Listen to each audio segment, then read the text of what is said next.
Some sharks are killers before they're even born, and their kill count is their siblings. Welcome to Weird Shark Facts. I'm your host and friendly neighborhood shark biologist, John, and today we're going to be talking about a weird phenomenon known as adelphophagy. Adelpho coming from sibling, and phagy meaning to eat. Now, you may have seen or even come across yourself the egg cases of many sharks and their relatives, which might be shaped like pouches, which are often called mermaid's purses, or weird screw-like things, as in the case of horn sharks and their relatives.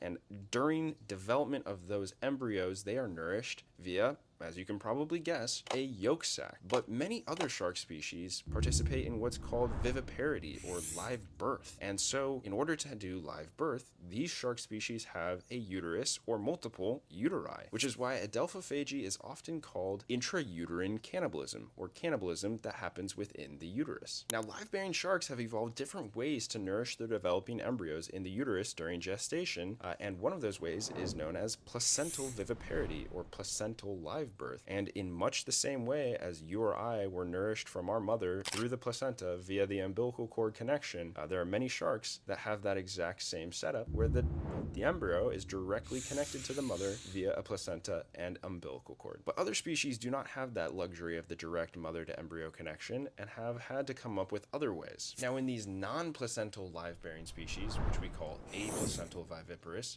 the young are essentially come from eggs that were laid in the uterus. And so much like eggs that are laid outside of the uterus, those young have a yolk sac upon which they initially depend. But that yolk sac can run out pretty quickly. In some cases, the mother will continue to ovulate unfertilized eggs for the embryos to eat, which is known as oophagy, or egg eating.